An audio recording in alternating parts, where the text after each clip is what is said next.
Help! Help! Help!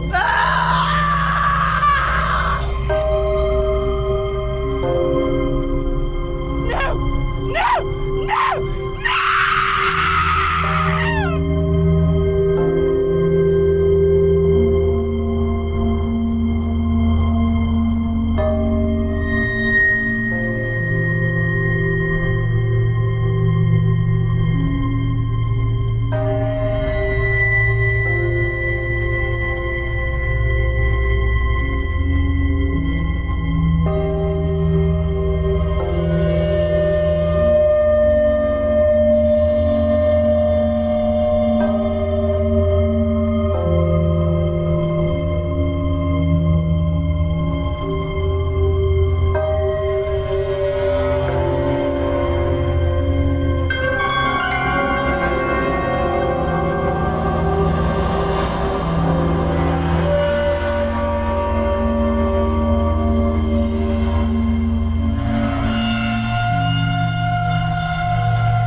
No! No! No! No!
Chapter 3, Part 1 of 3.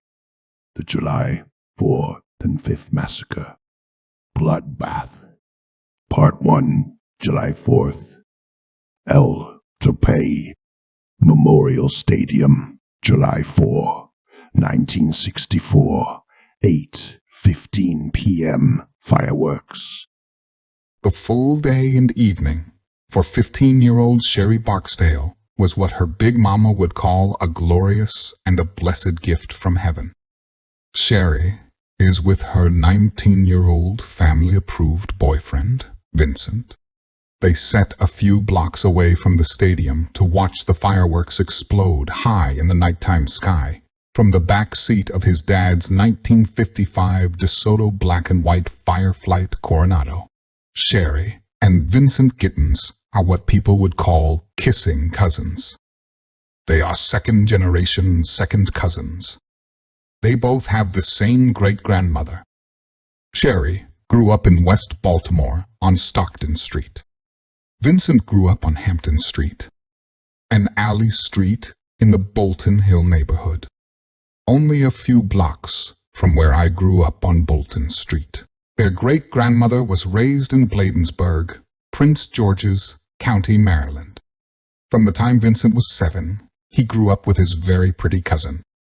By the time Sherry was 12, she knew she wanted to marry her older cousin, and Vincent felt the same way about her, and all of the immediate family believed they were born to be together. Their eyes seem to sparkle whenever they see each other.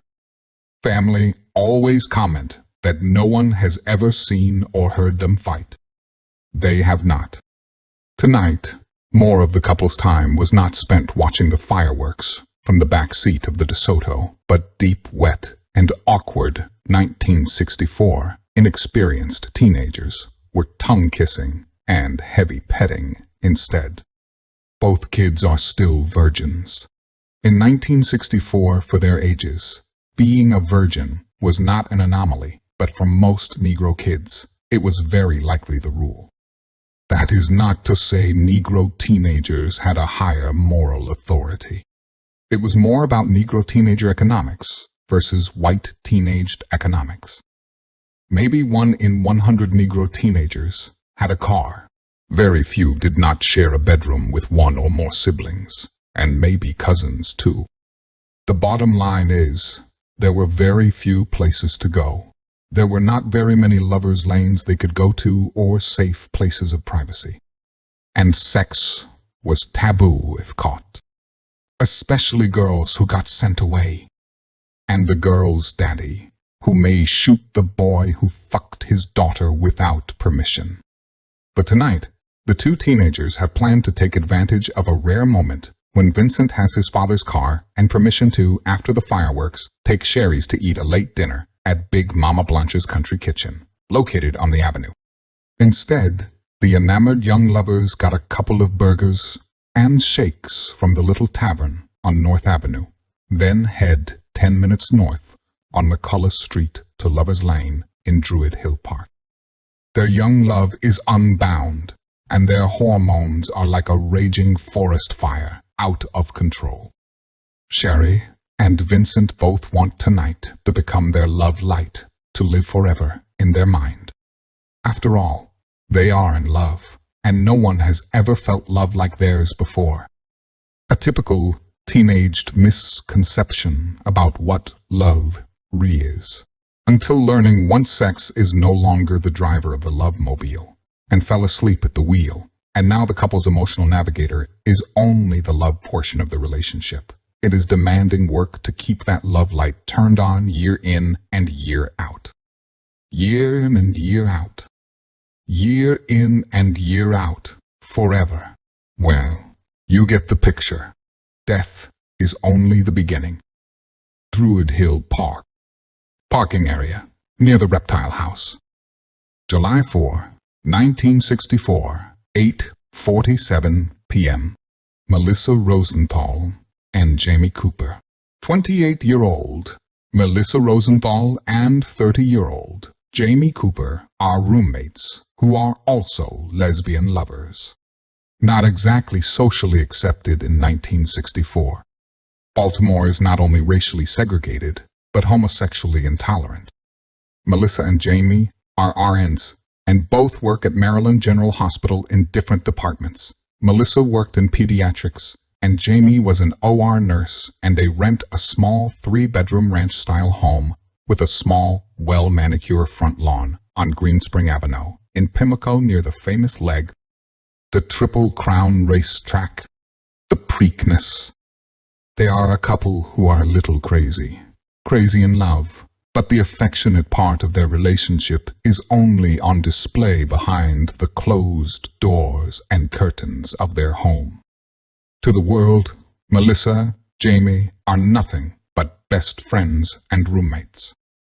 They planned for tonight to take their love outside of their Greenspring Avenue home to watch the fireworks over the reservoir from the nightly deserted and dense ebony darkness of the parking area near the reptile house. Tonight, from the back seat of Jamie's second love, her 1960 dark blue Datsun, pronounced Datsun Bluebird 1200 Deluxe, she named Bobby with an I. Since she is not into men, her car she loves has to be a girl. Jamie and Melissa would share their love and all of its affection in full view of nature in God's protective darkness. Evil also uses the darkness to hide its dirty deeds. Tonight, on display in nature's shade are two forms of love. Love of life, to share with that very special companion, and the love and lust of causing pain and fear and the murder of the helpless. Melissa and Jamie are kissing, caressing, and fingers exploring the tender and erogenous zones they have each explored hundreds of times before. At home, in private, but tonight is a new level of excitement. Being in the car, outside with the risk of their sexual escapade being seen heightens their electrical excitement to a degree they have never experienced. Shocking, really shocking.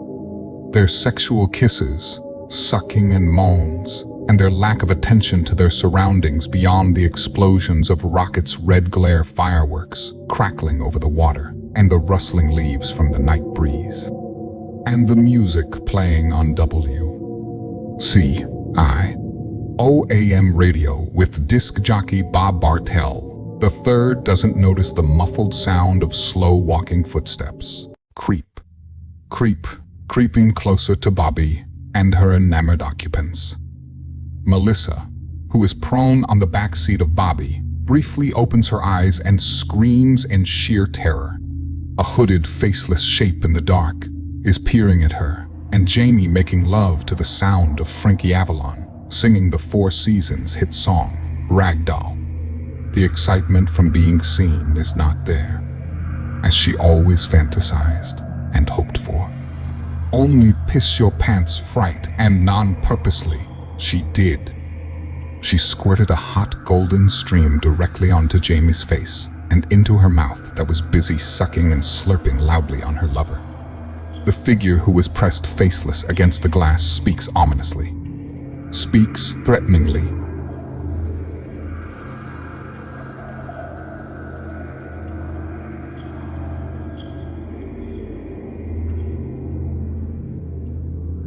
Y'all's bitches need a real man to fuck y'alls with a big-ass dick.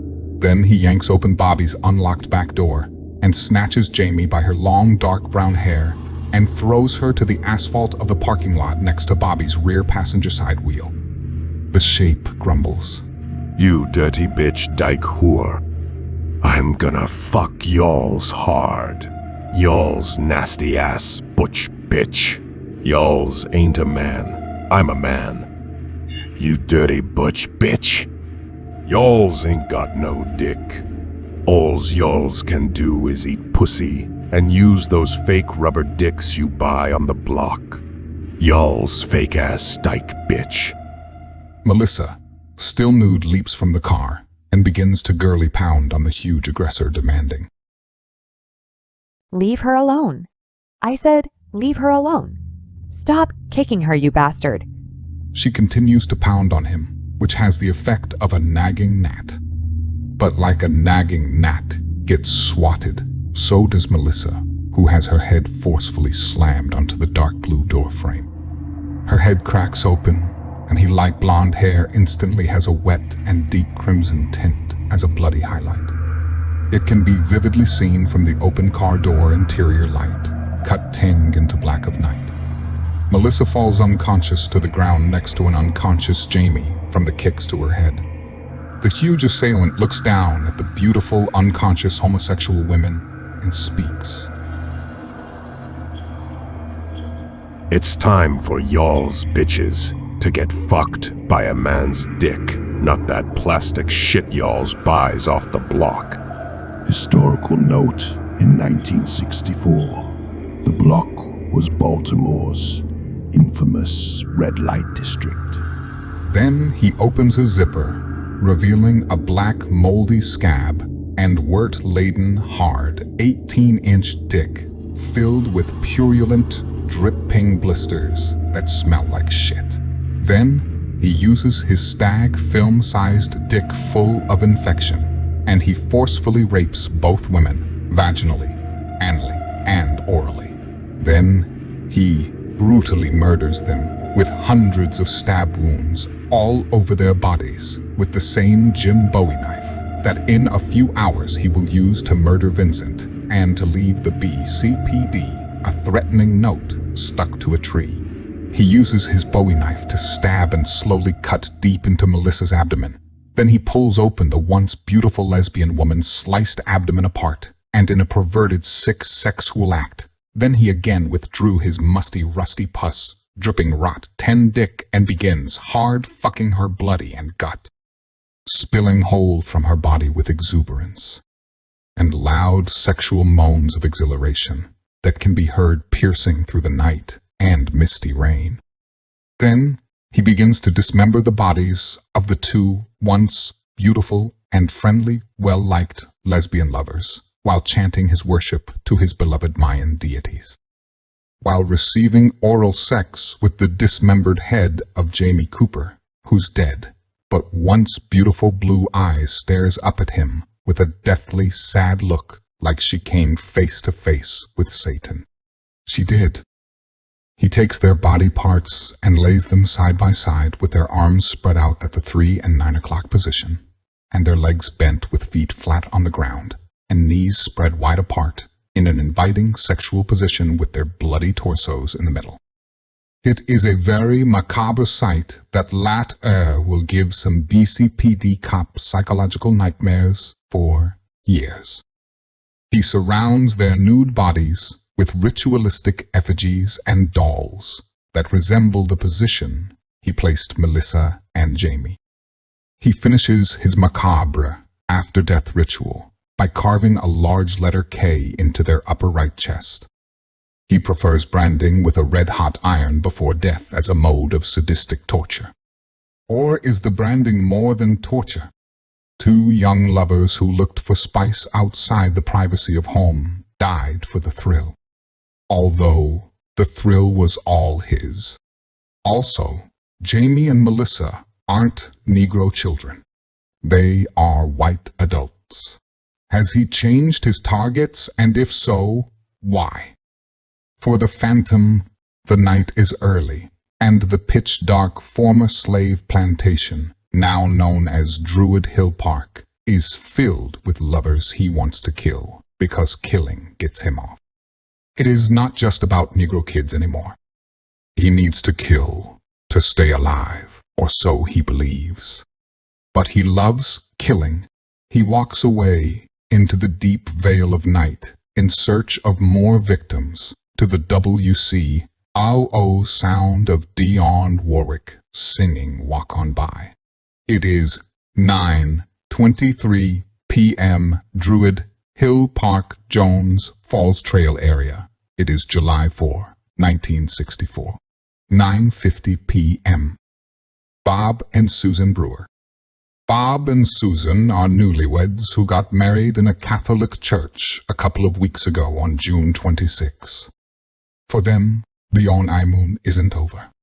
They decided not to cope with the holiday fireworks celebration at Memorial Stadium and opted just to watch the fireworks over the reservoir put on by the fire department. And then they will drive over to the unlit after-dark Jones Falls Trail. They parked their 1960 black Rambler with gangster white wall tires and removed a flower print quilt blanket from the back seat along with a white frame and metal grille Ford Philco 6 transistor AM radio tuned to WCAO radio. The Bob Bartell Show. The music was soothing and rhythmic. Their bodies flowed along with the smooth, high-toned voice of Millie Small, singing her Billboard Top 10 pop chart song, My Boy Lollipop.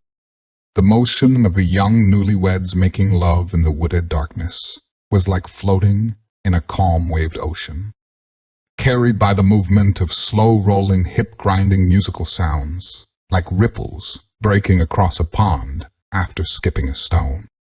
Their kisses and moans are loud and uninhibited. Then, in the middle of their amorous lovemaking, Bob says to his new wife, Susan, "Hey, honey, let's try fucking nigger style. We's ain't never fucked like a nigger before." Susan girly giggles and, with coyness, asks her redneck husband. What's nigger-style lovemaking, honey? Bob laughs and first answers, "I said nigger style fucking. Niggers don't know nothing 'bout making love. Just too many nigger babies for my tax money to give them more welfare. No, hun. Nigger style is you turn around and I put my dick in your ass and hump fast while making those nigger sounds like in the Tarzan movies.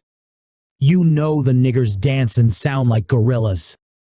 She giggles, while Bob slow grinds, trying to avoid a climax that he wanted to save for her ass. For the young newlyweds, the night provides shade for their fully nude bodies to copulate. For them, their moans blend with sounds of nature, crickets, cicadas, frogs, nightbirds like whippoorwills, and owls and in the trees, likely flapping wings of some bats hunting flying insects.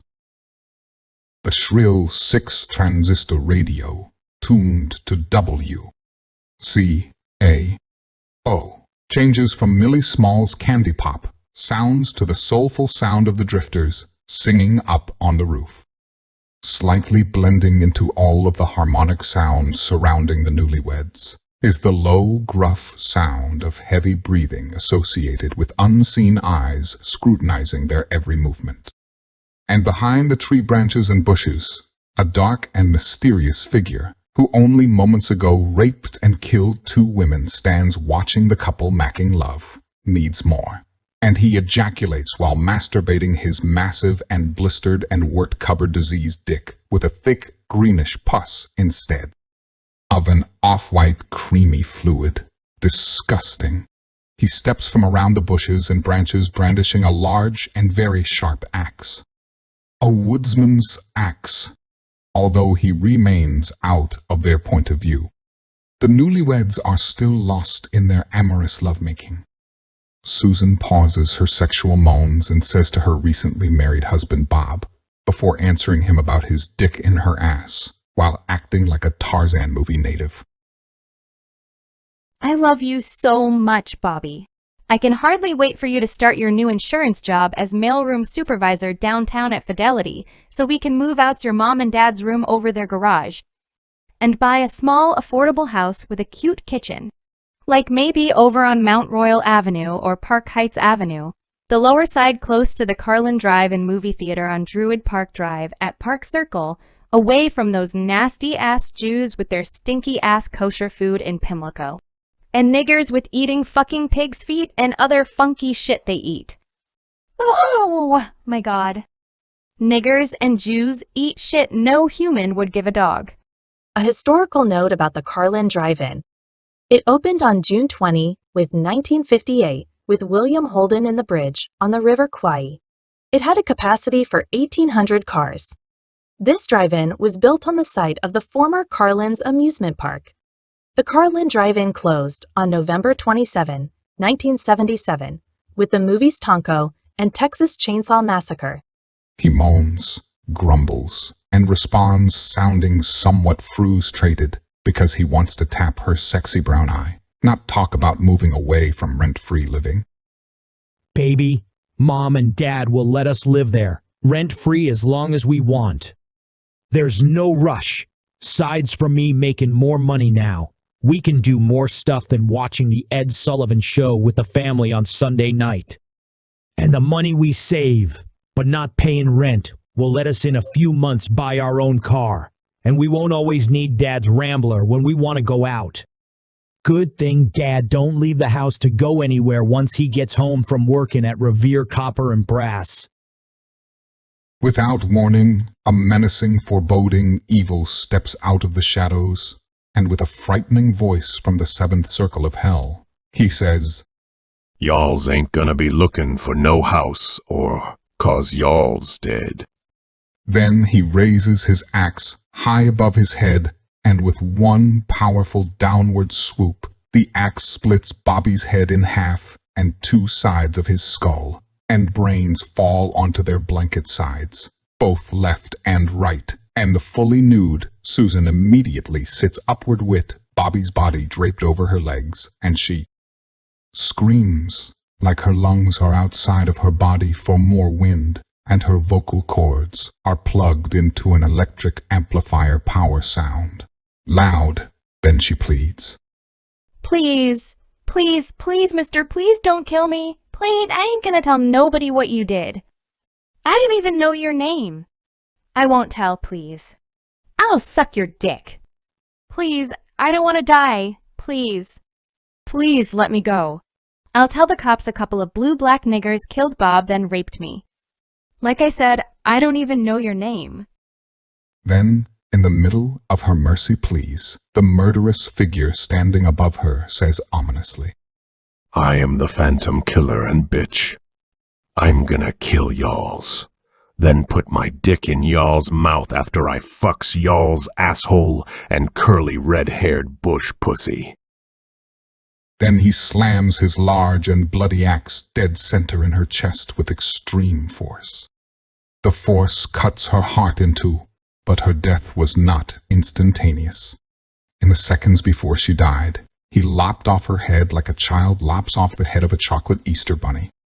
Blood squirts from her neck like a fountain. Her body falls from its setting position, with the body of Bobby laying in her lap, and her body still trembles. Without warning her, head is hacked off and flies a few feet to her left, then hits the ground and rolls into a patch of misty, rain-damp grass.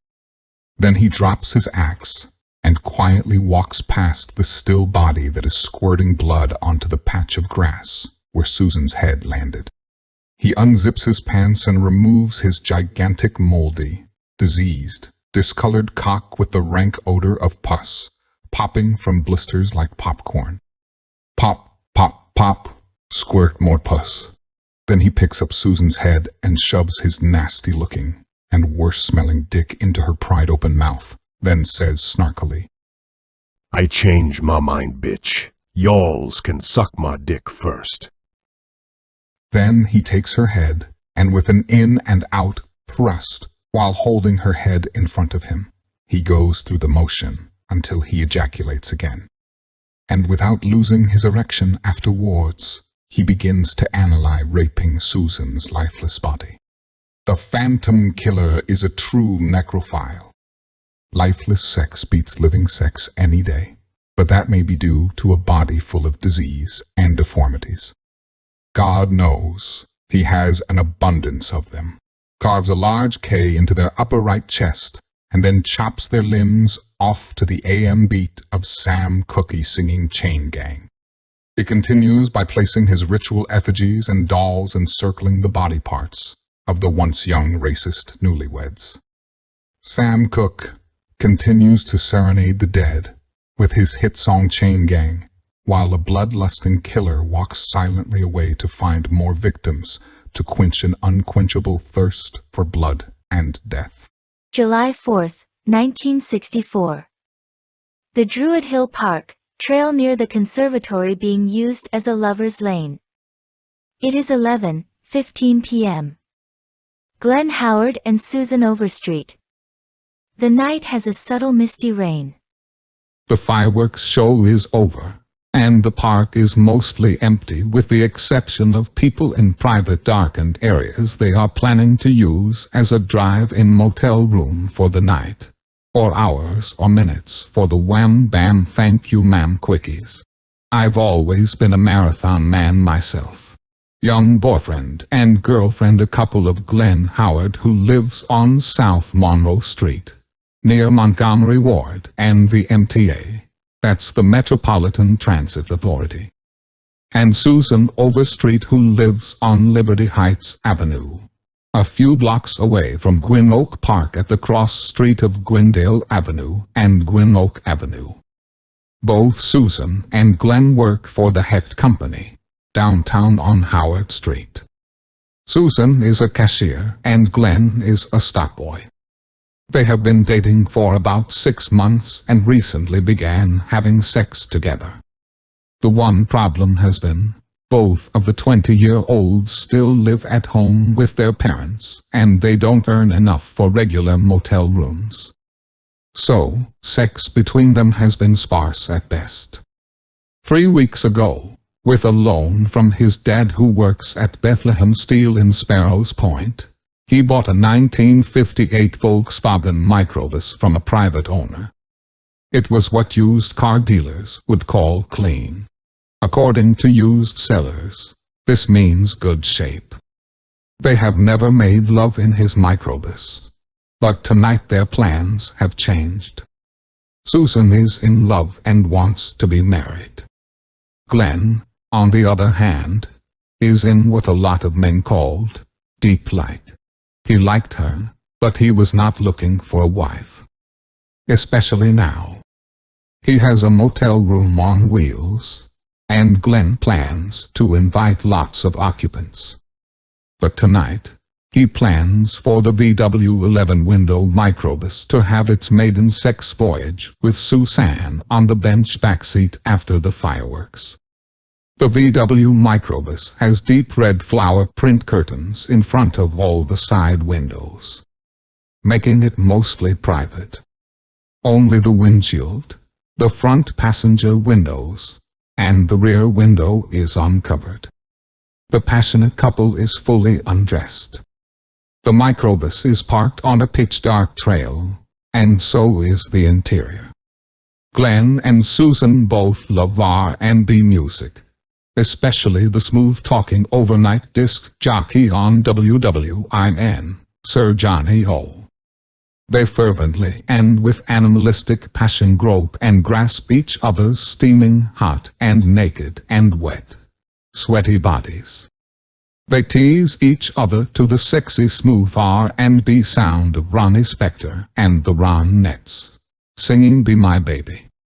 They ardently kiss, squeeze and suck, lick, and become oblivious to the world around them. More importantly, oblivious to the sounds of creeping and dragging footsteps on the wet grass getting near to the mildly rocking VW microbus. Susan sexually moans while Glenn inserts himself into her with a slow up and down thrust. Her wetness within a couple of minutes brings Glenn to the point of no return, and he forcefully ejaculates. They in harmony howl in passion from his manly explosion. Then Susan, after a deep breath, says to him, Glenn, I love you so much. Baby, let's get married. We can be a family. We can get better jobs with the bus company and get a nice house, maybe in Randallstown. Like Bob Brewer, an hour or so before him. Glenn's mind is on sex, not a conversation about where they can live. In the middle of a downstroke, he frustratingly answers, I love you too, Susie. You're a real gas doll face. But can't we talk about this kind of stuff when we finish smacking out? I'm trying to get another nut. This kind of shit just fucks up my concentration. Shit. My boogeyman done got soft. Fuck. Then he withdraws and stands to get a Pabst Blue Ribbon from the microbus's icebox. Glenn is really angry. Susan sits upright on the bench seat with her firm 38C-sized perky breast, not hanging, and flapping on her navel, but standing firm and ready with her nipples hard and at attention, centered around a deep pink areola. Then she says, Hand me a beer, please. Why the hell are you so pissed off and crying like a bitch? We can do it again, and I hate it when you call your little old thing with all that skin hanging down. The boogeyman. don't look scary, just ugly with all that long, uncircumcised skin. And when you pull it back, it looks like a hood on a shiny, ugly redhead with one eye. He hands her a Pabst, then says, That ain't cool talking about me that way. Shit, Susie, if you hate the boogeyman, why the hell you wanna be married? I dig you a lot, Susie, you're a gas, but shit, we could just make out and I call you my girlfriend and you can tell people I'm your man and we keep things like they are. I got the bus now. So, we always got a place to make out. Instantly, Susan stands with her beer and grumbles to herself while looking physically delectable in a very dim-lit light from a ceiling nightlight that looks brighter in the pitch-rainy night darkness. For some people, the quietude of their surroundings except the rain hitting the metal roof of the VW microbus and the Dells crooning "Oh, what a night" on the radio would be peaceful. But for Susan, her mood is ready for war. She glares at Glenn standing, for her right now unappealing, guzzling a second Pabst with a little beer pouch on a slumped skinny body frame, and for a moment she wonders what about him she found so appealing. He talks like he has a birth defect most of the time. He's not handsome, just average looking. And right now being naked in his microbus, he doesn't even look average. Unlike Glenn, 20-year-old Susan has a naturally sculptured body. Every curve is in the right place. Her face is the face many men would brag about if she were theirs. She is one of the fortunate women who can make men's heads swivel when she walks by, even if the men are with their wives or girlfriends. Magnificently, Susan does it with little to no makeup and without seeking attention. God blessed her with her natural beauty, or Lucifer cursed her with it. And you would think Glenn, who is no God's gift to women, would be proud and happy she loves and wants to spend her life with him as his wife. But at this moment she is angry, very angry. She says to him, in a tempered tone, I love you, Glenn, and now I have no idea why. It's not like you're really hot or anything, but you're okay. Except your thing really is ugly. You're the only guy I ever had sex with. So I don't usually say what I'm thinking about that ugly thing between your legs, because I don't want to hurt your soft-ass feelings. I wonder if all men have ugly things like yours. And the way your skin rolls back and shows that wet, shiny helmet is really gross. I mean, puke your guts out gross. That's the truth about why, when you try to put that ugly thing in my mouth, I won't let you. But I figured tonight I would try, or at least kiss it, but not now. She continues while Glenn stands nude in front of her and guzzles his third Pabst in a matter of minutes. She says, I think you should take me home now, 'cause I'm really angry with you. Glenn answers, but he's beer drunk now. I don't give a flying shit if you mad, Susie. I'm mad too. You start talking about jobs and houses and shit while we supposed to be fucking. What kind of bullshit is that? And you keep talking about the boogeyman being ugly and shit. Well, you think your raggedy ass pussy looks pretty like your face.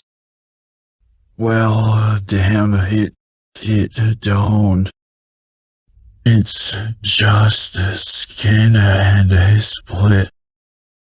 But I admit I likes fucking it, but I ain't gonna marry it. There's a lot of pussy around and girls who will suck off the boogeyman without your bullshit insults. I ain't no damn virgin, Susie. I done had me lots of pussy and a lot of pussy better than yours. Oh, and most women loves to suck the boogeyman. How you like them apples, you bitch? Susan, who is burning with anger, walks to the front of the van to get her large, oversized black purse many women in Baltimore call a pocketbook. Even Susan calls her purse a pocketbook. She flops it down on the rear microbus bench where a few minutes before she was making love with Glenn. Susan reaches deep into her pocketbook and pulls out a non-menthol red pack of Lark cigarettes. She takes the fresh unopened pack and taps it hard on the microbus table to pack the tobacco tight in the cigarette. Then she opens the pack, discarding the plastic paper wrapping onto the VW floor. She takes a match from a book that reads Pollock Johnny's, where a few days ago she and Howard walked from the Heft Company on Howard Street for lunch. The sausage on a bun was worth the walk to Baltimore Street on the block. When they left, she took a couple of packs of matches with her. In a town where more than half of the adults smoked, even if they were only sometimes smokers, it was smart marketing to advertise on matchbooks. She takes a deep, slow drag from her non-menthol Lark, then exhales, allowing the exhaled smoke to be released through her nose and mouth, freely flowing, not blown, while she says to Glenn, I thought I loved you, Glenn, but right now I really hate you. You took advantage of my feelings when all I ever wanted was to be married and take care of you. But you tell me about all your other women and their coochies, and you said my coochie was just skin and a split. Well, I have you know, it's special, and you seduced me into giving it to you before we got married first. That was my fault. I wanted love and family. Glenn, I chose you because you're not a hot-looking playboy type. Just a basic man who wanted a wife and family. But I'm wrong. You're just another dumbass man who only has a brain between his legs. A retarded brain like your stupid boogeyman. You had a good woman who would never cheat on you with another man. I would have been the best thing in your sorry life. Damn. See that? You made me cuss, and I hate to use bad words. All I want is a good man to get married to, not a cheater like you. You bastard! Bastard! Bastard! I'm a good woman, Glenn. Glenn, who has a beer drunk, looks quizzically at Susan and says to her, What the fuck you mean you hate me? Why? 'Cause I won't marry your ass. Even if I wanted to marry your damn fool ass, I had to test out the pussy first. It's bad enough you don't let me hit that plump ass of yours with the boogeyman or suck him, but I damn sure don't want no wife who can't fuck me good with the pussy. The ride with you, Susie, was okay, but Susie, you ain't no sweet cruisin' fishtail Cadillac. You more like a Ford Falcon. Cheap. Susan stands and mashes out her cigarette in the overflowing ashtray, while Glenn flops down on the bench and grabs her pack of Larks and removes a cigarette, then tosses the pack back on the table, which she puts back into her pocketbook. He lights his cigarette with the Pollock Johnny's matches. Then he pops the top of his fourth can of Pabst Blue Ribbon while glassy-eyed he glares at Susan, who in turn watches him with Old Testament machinations of vengeance. Then she says to him, You used my body, Glenn, for your sex toy. That was wrong, Glenn. Why did you do that to me? I loved you. I wanted to have your children. Why did you do this to me? You really hurt me, Glenn. That's not a good thing. I never had sex before you. I only came close once. I was 7 last year in high school. He was the first person I loved. You were second.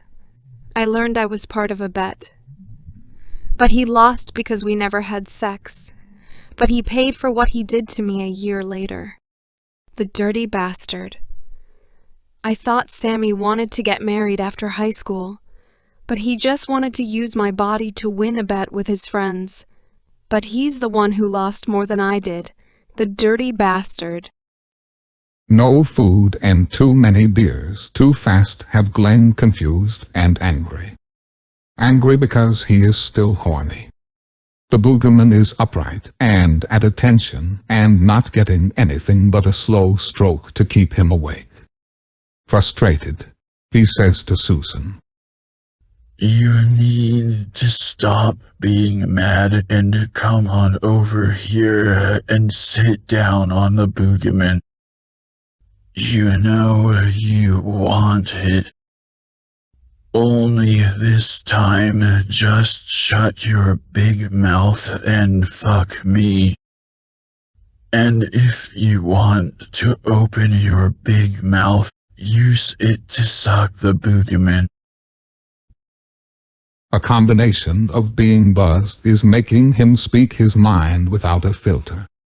Considering Susan was at a truly pissed-off level, his remarks don't help any. She speaks to Glenn with a veiled rage that is as explosive as a volcano. She speaks. Are you out of your goddamn mind? You must be drunk. We're done, over, finished, you dirty bastard. If you want someone to suck on your red helmet head, ugly-ass boogeyman, then bend over and suck that deformed creature, your damn self. You bastard, give me the keys, I'm ready to go home. And I don't want your drunk ass driving me anywhere. I don't want to teach you a lesson like I did Sammy. Susan puts on her bra and panties while huffing with rage. Then she snatches her pocketbook off the bench to get another cigarette. Or at least that was her reason for digging in her pocketbook until Glenn started up with her, saying, You are not driven my baby, you stupid bitch. Who the fuck is a goddamn Sammy, you fucking whore? I bet you sucked his dick for $2 and licked his ass for 50 cents. You fucking skank. Pretending you're a goddamn virgin. I know you was fucking that Sammy dude. That's why you brought his name up. Did you let him fuck you in your ass? I know you did, you skanky ass bitch. That's why your pussy is so damn loose. Is Sammy a goddamn nigger? I bet he is. Sammy is damn sure a nigger name. Like that glass-eyed nigger Sammy Davis Jr., you dirty bitch. Better not give me the fucking clap. You dick-sucking nigger-loving bitch.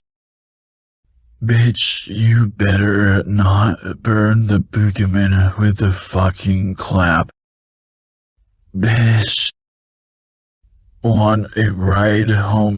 You get on your knees and crawl over here and suck it, or get the fuck out in the rain and dark woods and walk. Bitch. I said crawl, bitch, and lick my nuts after you swallow my cum. You dirty bitch. I used to like you, but you talk too much shit, so fuck you. Come on, suck, or get the fuck out. Don't make me kick your low-rent ass and throw you out. Then the really buzzed or drunk Glenn leaps from the bench and hard slaps Susan across her face, then tries to force her to her knees for oral copulation. He is pulling on her hair, nearly pulling it from the root. Glenn shouts jealously at her about Sammy, a boy from her time in high school at Easton. Sammy went to City and disappeared a year later. He was suspected of being a draft dodger. He vanished a month before his enlistment date. Susan hard punches Glenn in his naked hanging balls like they had a sign that said "hit me." But what Glenn really said: You bitch. You might be crippled me. You bitch, nigger, Sammy, dick-sucking gutter bitch. Oh God, I think you crippled me or gave me a hernia or blue balls. You bitch, bitch, dirty bitch, stinking nigger-loving bitch. You need to suck on my balls, Susie girl, to make the pain go away. Suck skin my balls right now, 8-6. It's medical. You broke my balls, Susie. As soon as I can stand, I'm gonna kick you in your pussy, you bitch. Please suck my balls to bring down the swollen view ball. Glenn screams in whimpering pain. He hunches over to protect his man jewels that are more precious than diamonds, sapphires, or rubies. At least to the man carrying them in his wrinkled pouch. Susan quickly stands and hits him hard with her oversized, everything in it but the kitchen sink pocketbook. It knocks his partially drunk ass to the floor in pain.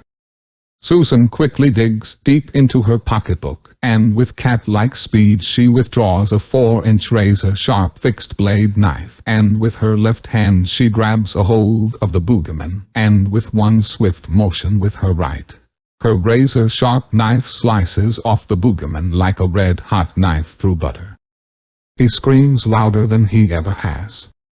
Shocked at Susan castrating him, and between his terrified screams he says to her, Oh my God, Susie, have you lost your goddamn mind?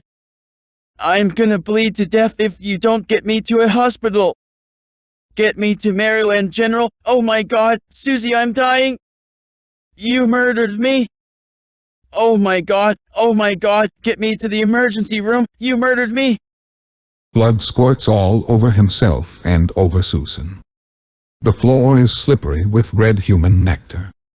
Ironically, on the radio, the song Hurt So Bad by Little Anthony and the Imperials is crooning to the violence taking place. Susan, like an insane maniac, jumps onto Glenn and repeatedly stabs him dozens of times, and finishes him by cutting his throat. Then she looks down at the dying Glenn bleeding out and making gurgling sounds from his deeply sliced throat, and says with snark, You asked about Sammy. Well, that bastard got it with an axe and hacksaw. His parts ended up in a trash bag and were taken to the city dump with mountains of trash, waiting to be burned. That's where you're gonna go after I cut you in pieces. I loved you so much, Glenn, just like I loved Sammy, but both of you dirty bastards broke my heart. You more because I gave you my body. I was considering letting you live until you tried to rape me. You bastard. Do I have to kill every boyfriend I get because I want to love and be married and all they want is my body and I do dirty sex to please them? I hope I don't have to kill my next boyfriend. I think all men are dirty, rotten bastards and should be killed if all they want is sex without marriage. The woman should cut off the nasty things between their legs. I think they would choose marriage first then. Then Susan reaches into her oversized pocketbook and removes a small hacksaw. She says while brandishing the saw, Glenn, I prayed hard and lit 2 candles at church before you picked me up so that I wouldn't have to use this. I prayed you wanted to be married, and we would be so happy as a family. Now I have to find a new man to marry me. You bastard. Susan is, as some people say, crazy as a bedbug. I really don't understand that dumb remark. It's not the bedbug that's crazy. It's how crazy it makes the person it bites and causes them uncontrollable itching. Susan maniacally laughs at her handiwork as if cutting Glenn into a bunch of pieces. Then she steps outside of the VW microbus to search for a trash container to steal its trash bag for Glenn's many body parts, head and torso. She lights a lark and takes a deep relaxing drag. Cutting a human being into parts manually is really hard work, she thinks to herself. Then she walks out into the black night. The rain is nothing but a hard mist and mild wind. Suddenly, while her eyes adjust to the dark, from behind she is stabbed with a long machete that fully penetrates her from back to front, and into the silence of the darkness she screams loudly into the night. And without a word, like Glenn, she is beheaded, then chopped into multiple pieces and tossed into the VW microbus on top of Glenn's hacked-up limbs. The Phantom 83 killer then places his effigies around the pile of body parts and says, Thank you, Namtar, all-powerful god of death and disease, for the end of my disease, with the deaths of these human sacrifices. And thank you, Ninazu, god of the underworld, and healing, for accepting the souls of these bloody sacrifices, for your promise of purging my unworthy body of the revenge curse put upon me at birth. And thank you, African god, Jangu, the great god of water spirits and cure disease. Thank you for your protection in the forest and rain. Please accept these human offerings for your promise of healing with the souls of the before maturity dark ones, whose souls are the strongest juju. This unworthy servant will continue to serve you with sacrifices until my time on earth ends and I am welcomed as a son in hell. And then as silently as the Phantom 83 killer arrived, he walked away. And then as silently as the Phantom killer arrived, he walked away. Destination, Sherry and Vincent. Lovers Lane, Druid Hill Park. It is 11:45 p.m. Although Druid Hill Park is well lit around the reservoir, the undesignated but well-known Lovers Lane area is not so much. Bright lights would defeat the purpose of lovers going there after dark. Once the Baltimore City Park Police were absorbed into the BCPD night patrols in the park, with an occasional police car around the reservoir, was about all a person would see of police officers at night. The park was unofficially private after dusk. Vincent and Sherry are in the back seat of his father's 1955 DeSoto, black and white Fireflight Coronado. They are hugging and kissing, and he is squeezing a little too hard on her plump and supple breast, although she is squeezing his crotch exactly right. They are panting like they are at the end of a marathon. But the marathon is at the starting line. Their sexual naivete is on full display. Sherry is breathing excessively hard and loud, as if she learned to do that in one of the popular romance newsstand magazines of 1964 that girls read like it was a Bible for girls only. Vincent's inexperience came shouting from a boner in his pants with a premature ejaculation, leaving his fruit of the loom tighty white underwear wet and sticky. Still, it felt far better than his nightly beating of the manly meat or choking of the featherless chicken. Sherry, who by any male standard of beauty was a double nickel, a bona fide dime. She was beyond pretty. She was beautiful and without any makeup, aside from a little lip gloss to avoid chapping. She is 15, and makeup before 18 is forbidden in her household. Hell, Sherry touched his dick, even if it was only a squeeze through his khaki pants. So, as the saying was then, he busted another nut. Sherry pauses her kissing, then looks on to Vincent's painful-looking expressions, and with soft, golden, ginger ale-colored eyes and the silky voice of a heavenly angel, she asks, innocently, "Vinny, baby, am I hurting you? Am I squeezing your thing too hard?" With a deep grimace of painful-looking yet boundless pleasure, Vincent squeezes the words out of his throat through his barely parted lips.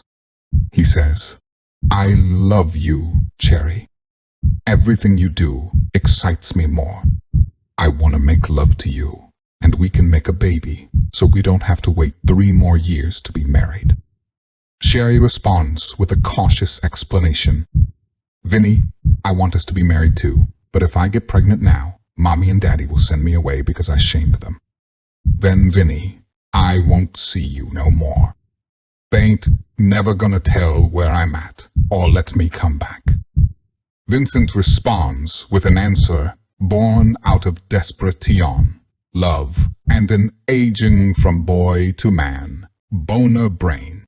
"Cherry, we should just run away. You can lie about your age, and we can get married now.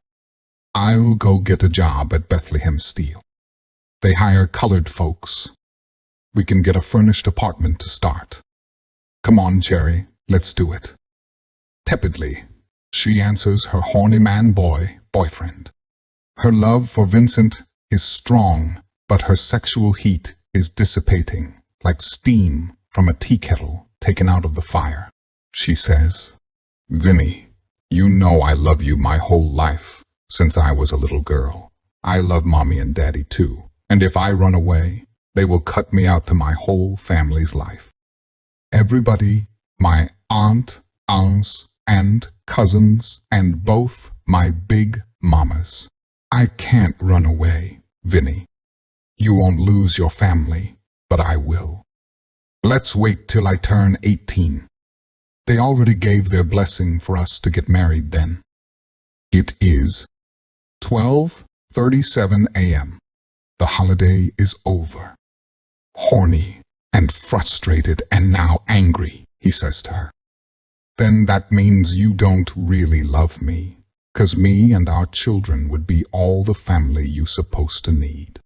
The good book even tells you to obey your man. I'm your man, ain't I?" He repeats, "Cherry, I'm you man, ain't I? Come on, Cherry, say something. You're my woman, and I'm your man, right?" Sherry, a bit hesitantly, pushes away from Vincent and slowly pulls her hand from between his crotch and looks into his eyes. And for the first time since she was about 5 years old, she sees Vincent, not Vinny, for in this moment she is no longer Cherry, but Sherry Barksdale. A girl who is not ready to forsake her entire family bloodline to satisfy his hard dick. Then suddenly, in the not-too-distant velvet darkness, they both raise up and pay attention to the shrieking man and woman-voiced screams. Screams that could frighten the dead. Sherry alarmingly says to Vincent, "I want to go home. Something bad is happening. It's too dark out here. Minutes ago, the darkness was welcomed. Sherry lightly shoves Vincent to open the back car door and get up front and take them home.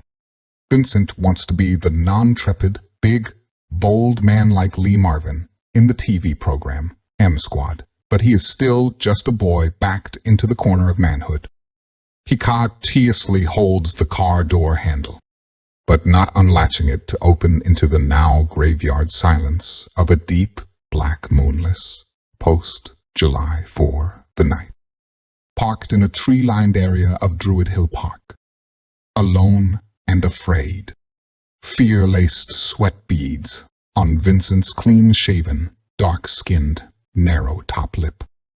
Bah, bump, bah, bump. He can almost hear his heart shout.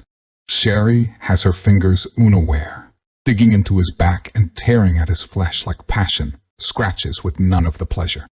Her palms are wet from dreaded terror, from the unknown danger that the screams they heard piercing through the blackness only moments ago was a harbinger of more screams to come. She feels tears of fear welling up in her eyes. Sherry is only 15.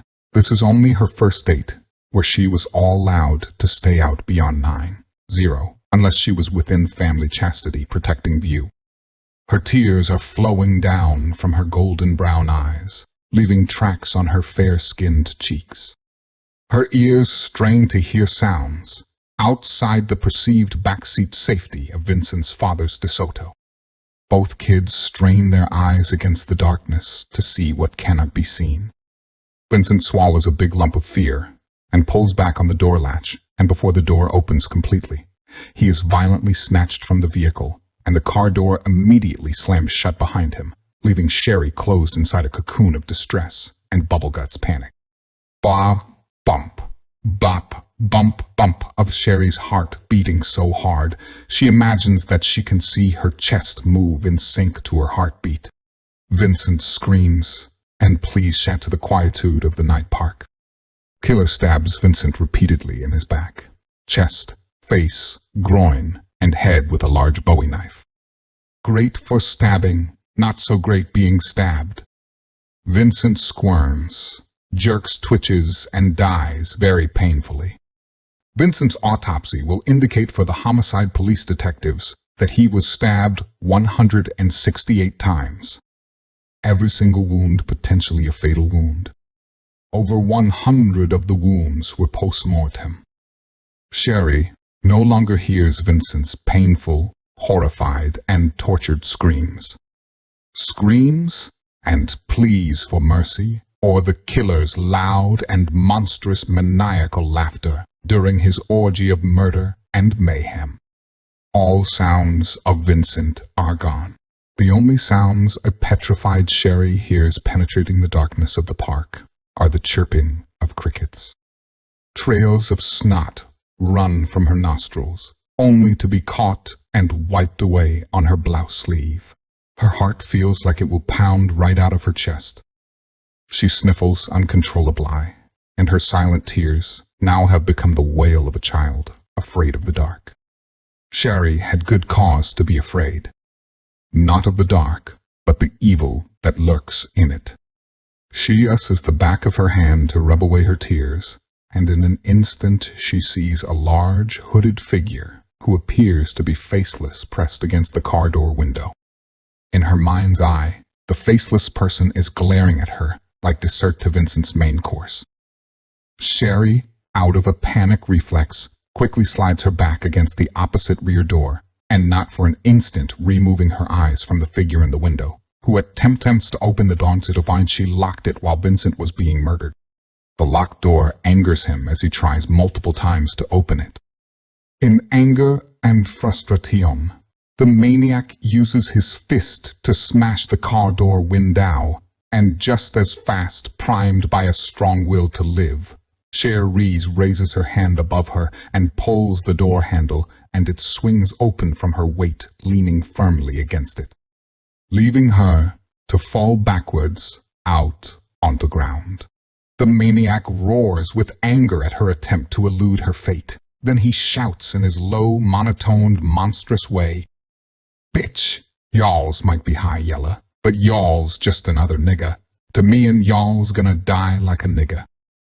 Sherry, without regard for the killer's movements and words, rolls magnificently fast to her feet, kicks off her dress shoes, and begins to run out of the dark toward the lighted reservoir that to her in the moment seems miles away instead of about 3/4 of a mile.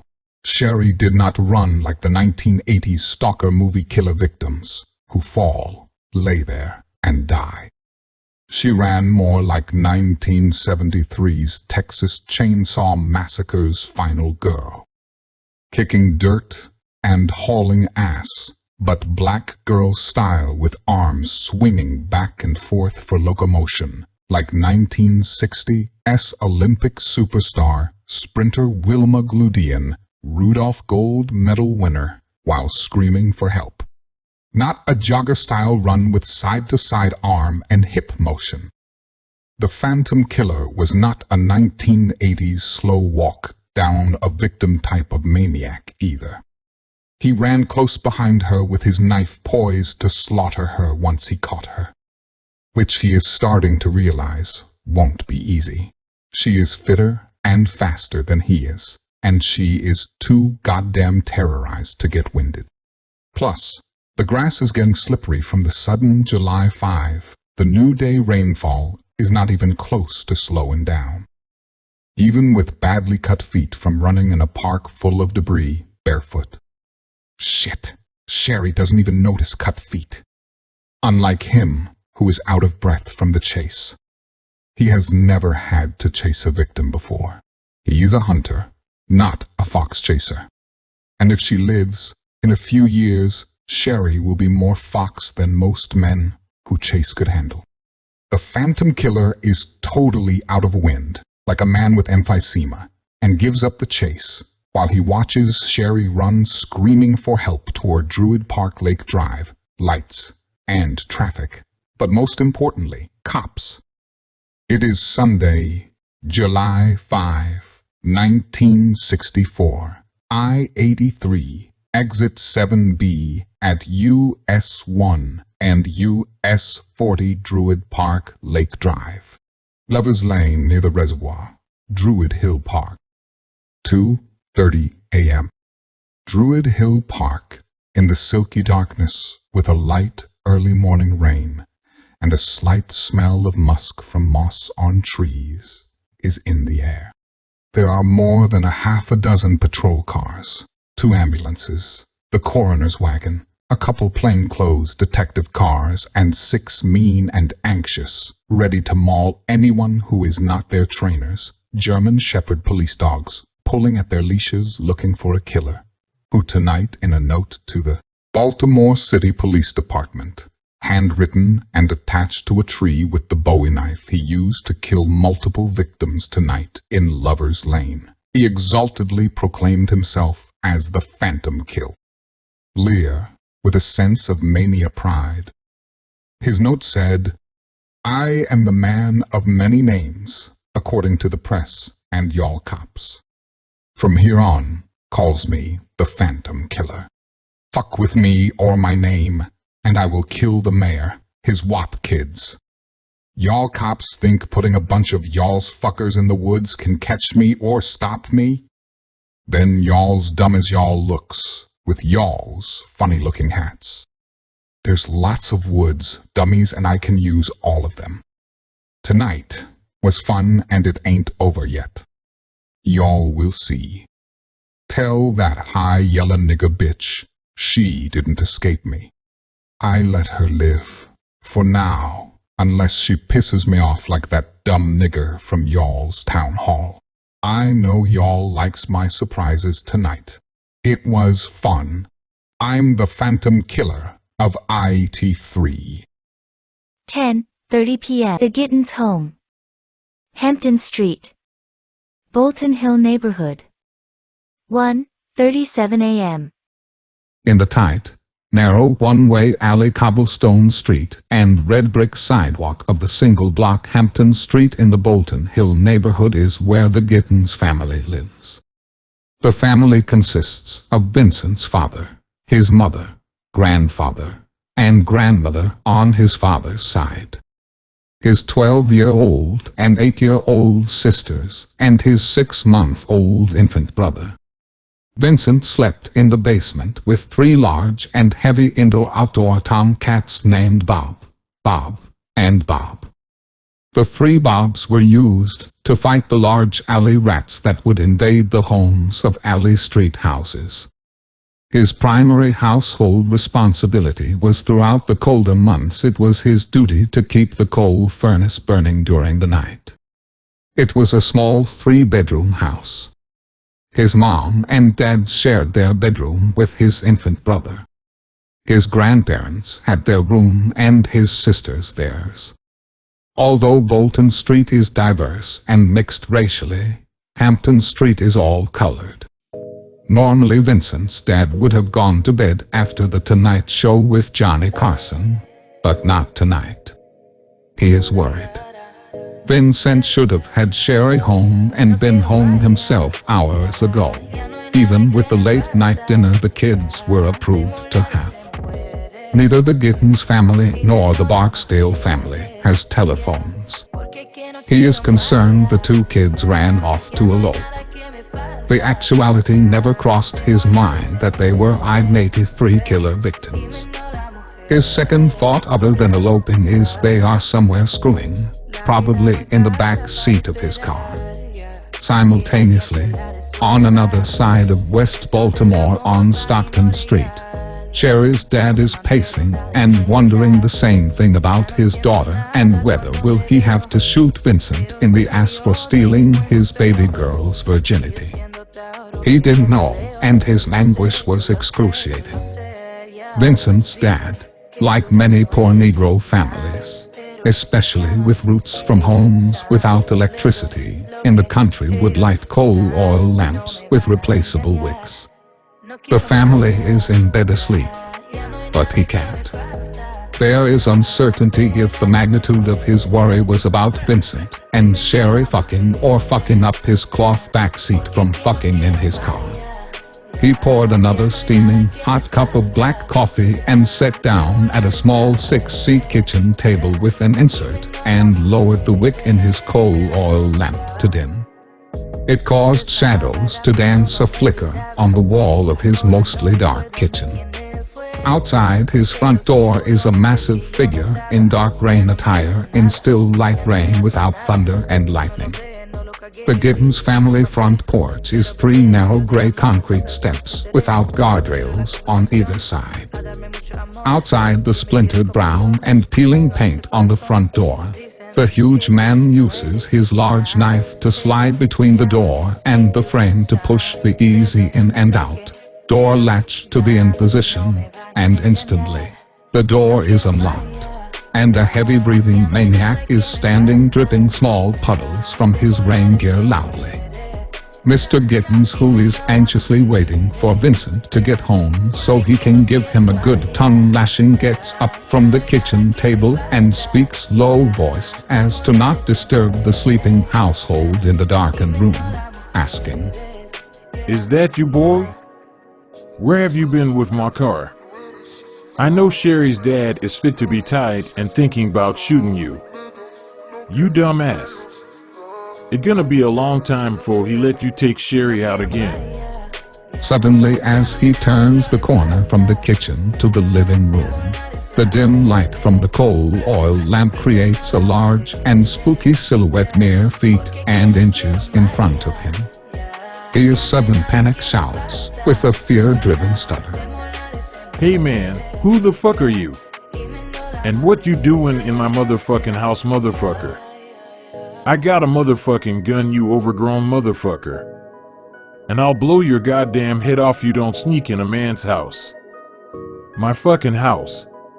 His unspoken mind already knows the answer.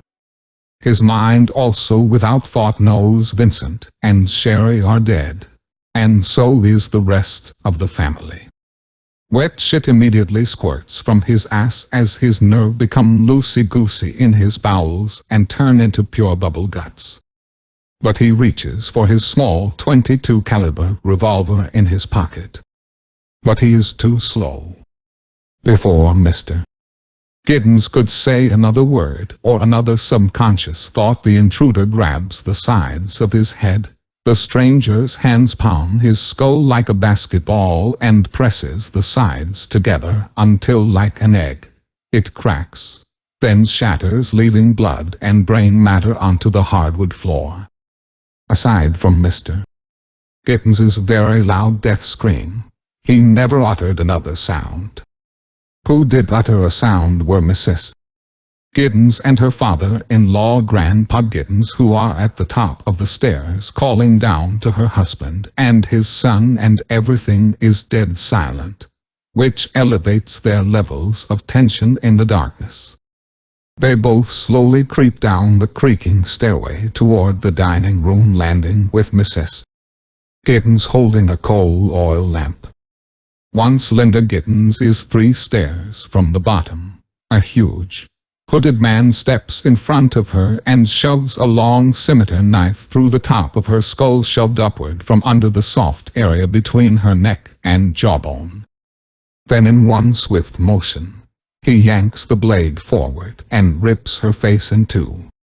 The sound of flesh ripping and bone cracking was like music in a bad song, but in harmony with death. Blood spatters against the walls, the floor, and onto the killer standing in front of her. Her body drops jerking and twitching on the bloody wood floor. So does the coal oil lamp, which breaks and starts a small fire. But before the small fiery flowing coal oil can roll onto anything combustible, the phantom kicks her lifeless body onto the small flame, snuffing it nearly immediately. Before Grandpa Giddens, who was standing on the stair behind his daughter-in-law, can mouth a single word, the killer grabs him by his nightshirt and slams him with the force of a pitcher's fastball against the brick dining room wall. The pure force of the collision shatters nearly every bone in Grandpa Giddens' body. He seemingly slides silently to the floor, motionless. The killer repeatedly stomps his skull until it was like a crushed cantaloupe, a soggy and gooey mess. Then the killer turns his attention toward Grandma Giddens and the children upstairs. It is 2:27 a.m. The phantom has crept to the top of the creaking stairs and is standing silently in the hall, calmly smoking one of his Chesterfield cigarettes and flicking the ash onto the rug and carpet-free old wood floors. He is in no rush. Aside from a single scream from Daddy Giddens, his kills have been fast and silent, other than the thump of bodies hitting the floor in a death fall. He takes a long drag from his cigarette and then crushes it on the floor with his giant-sized 18-inch shoe. Then, as quickly as he opens the door where he hears an old-voiced woman praying, he laughs to himself and thinks what a waste of time that is. He thinks to himself that victims should pray to him, since their life is in his hands alone, not an unseen God. Grandma Giddens reaches forward, pointing her crucifix at him like this evil man was Dracula. He is not a vampire, just sometimes a cannibal of tender age flesh because he loved the taste. But more importantly, he needs it to stay alive from his modern-day curse. He laughs and fakes like the image of the crucifix is hurting him. Then he asks, What is that cross supposed to do, old lady? It don't hurt, and I ain't scared, y'all old-ass bitch. Hey, bitch, you ever see The Exorcist? You can take that stupid cross and go fuck yourself like the little bitch kid did. Oh yeah, her name was Linda Blair, you dumbass holy roller. She shouts back, Be gone, you evil demon. This is the house of the Lord. Go back to hell where you came from, demon. This is God's house, you evil demon. Leave. He answers her, You're in hell. You dumbass old bitch holy roller. Kiss my ass, fool. Then with his scimitar knife, He quickly and deeply cuts Grandma Gitten's throat. Blood sprays all over the room and onto him. He lustfully smears it all over himself like an orgy christened with blood in a baptism of gore. She reacted to him like he was a vampire, so he accommodated. He lifts his face covering and begins to suck and drink the blood gushing from the deep neck wound. Until like a tick he has gorged himself in deep red human nectar to his full. Then he leaves the slaughtered grandmother with his destination, the bedroom of Vincent's two young sisters, only to stop. He was distracted from the crying of an infant coming from the bedroom of the parents. He enters the bedroom and snatches the infant from its crib, and in an almost solitary movement, he rips the arms from its shoulder sockets. Then he turns the infant upside down and pulls the baby apart like a wishbone. Then he slams the dead baby to the floor like a football player spiking the ball. After he repeatedly stomps the dead, mutilated infant until its body is nothing but broken and crushed bones, brain matter, mashed and torn flesh, and oozing blood. He laughs and says, Just another worthless nigger. But a dead nigger now. It is 3:05 a.m. He steps bathed and dripping in the blood into the upstairs hallway and begins to turn the doorknob ever so slowly to the old loud creaking bedroom door of the last living people in the entire Gittens family bloodline. The young sisters hold each other tightly. Then in unison, they scream. Then with horrifying gruffness, he says, Y'all's bitches best shut the fuck up before y'all's pisses me off. He steps quietly into the dimly lit 15-watt light bulb illuminated bedroom of 12-year-old Sasha and her 8-year-old sister, Rochelle. His breathing is deep and loud and menacing. The two girls have just spent the past half an hour listening to the sounds of their mother and father, grandparents, and baby brother being massacred, have an indescribable fear lodged painfully in their chest like a bad indigestion air bubble that calls for a tablespoonful of marm and hammer baking soda and water to dislodge with a loud belch. The young sister sniffles and cries with whimpers and whines. Their bodies still held onto one another tightly, visibly trembling rapidly with terror. You can hear the terrified chattering of 8-year-old Rochelle's teeth, and visible wet stains on her nightshirt from fear-driven urination.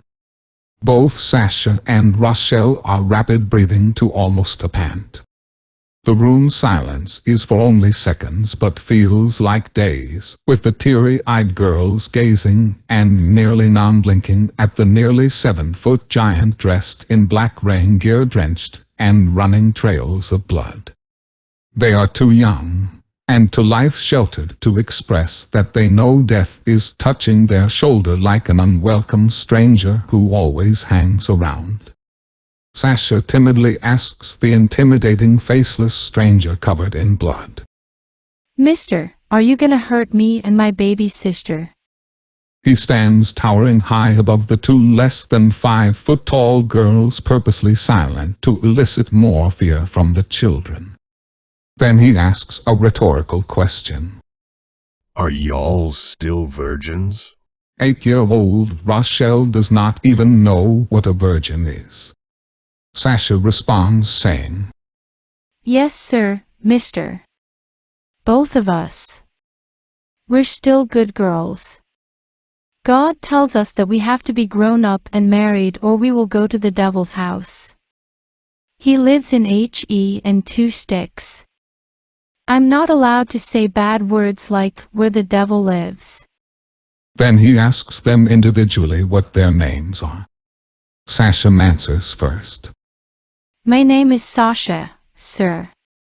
Rochelle responds in kind with, My name is Rochelle, mister, sir.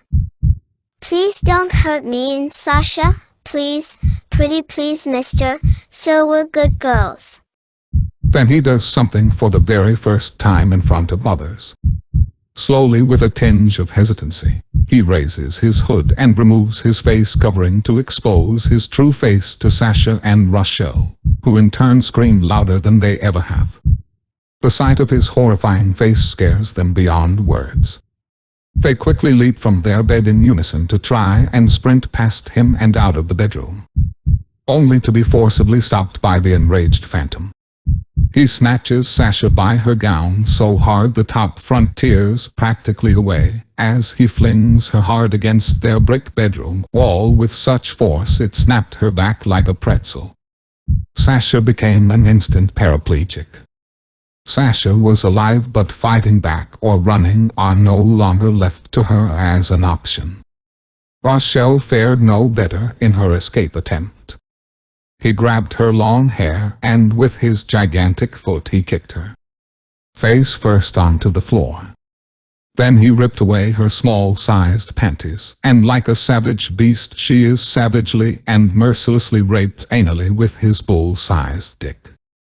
The rape continues non-stop until he ruptures the 8-year-old virgin good girl's bowels, and she bleeds out.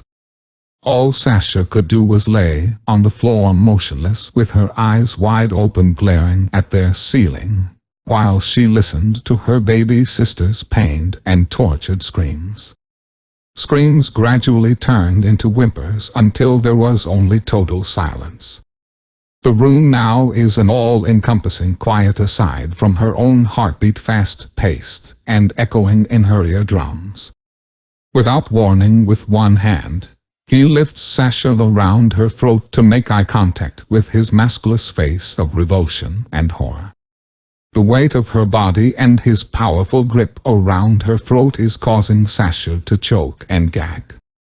The intruder says to her with a mixture of anger, disappointment, and sadness, I was gonna let y'alls go 'cause I liked y'alls.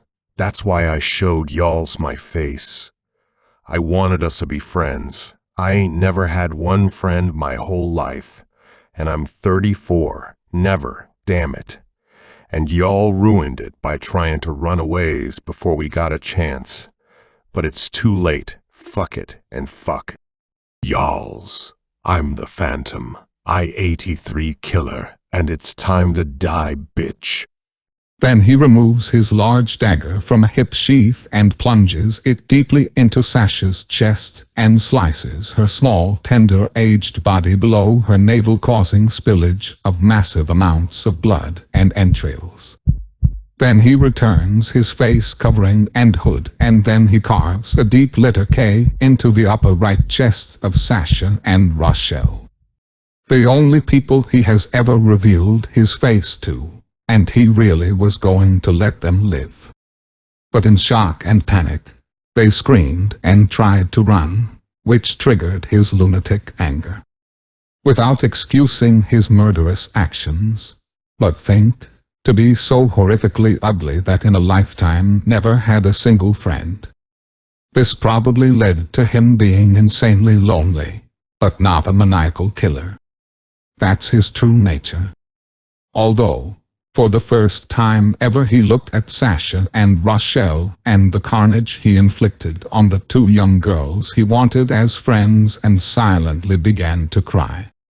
Sasha, like 12-year-old Angela Harris, had a lively light in their eyes until the Phantom brought his maledicted darkness to Baltimore, whose citizens, after the news headlines called that night the July 4th and 5th massacre. The city is separated about almost everything except the Phantom I-83 killer must die. The Phantom I-83 killer leaves the Gittens home as silently as he entered at 1:37 a.m. It is now 3:56 a.m. In less than 3.5 hours, starting with Vincent the night before in Druid Hill Park, the Phantom I-83 killer has wiped the entire Giddens family tree out of existence. He walks away in the heavy downpour toward a destination unknown. and the park is like a freshly stocked fish pond for trawling easily caught and killed fish. The night is young. It is the Giddens' home on Hampton Street, Bolton Hill. 7:45 a.m. The police discovered Vincent and the rest of the murdered Giddens family when 2 officers showed up at 7:45 a.m. for a notification about Vincent's death. They entered the home after no answer at the door, and they found the door was not locked. Immediately upon entering, they discovered the living room full of dead and mutilated bodies. Both of the officers reacted immediately to the grisly sight by regurgitating their all-night sour-tasting coffee and the English muffin, jelly, bacon, and egg quick breakfast they picked up and stuffed down their throats before driving away in their patrol car. They picked it up at the little tavern on West North Avenue, near the corner of Madison Avenue. The coffee and breakfast mixture turned into bile and smelled worse than the dead bodies. It is 1:37 p.m.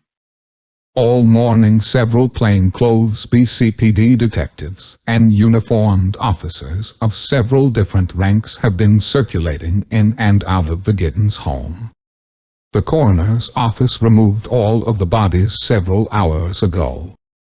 To make matters worse, all of the local news media is in the front and back of the small alley street home, making it nearly impossible for the police to say or do anything incognito. To make matters worse, the entire neighborhood block and adjacent neighborhood streets were outside next to the news media, who were looking for neighborhood commentary to enhance their news stories. The neighborhood looky-loos are in a panic about the Giddens' family murders. In 1964, newspapers ruled major news stories, not TV or radio, and both had time limits to give their stories. The king of newspapers in Baltimore is the Baltimore Sun. The Sun in 1964 was 2 newspapers: the Morning Sun and the Evening Sun. They had the news advantage. And many friends and neighbors of the Giddens family, from adult to child, had something to say. All comments in common express fear about the phantom I-83 killer killing an entire family in their home and in the neighborhood in which they lived. Terror sat on top of the neighborhood like a big fat lover, pushing against your lungs and having you gasping for air. For the people who lived there, it was damn hard to breathe. The worry is, will he be back to our neighborhood to kill again, and most of all, who? July 5, 1964.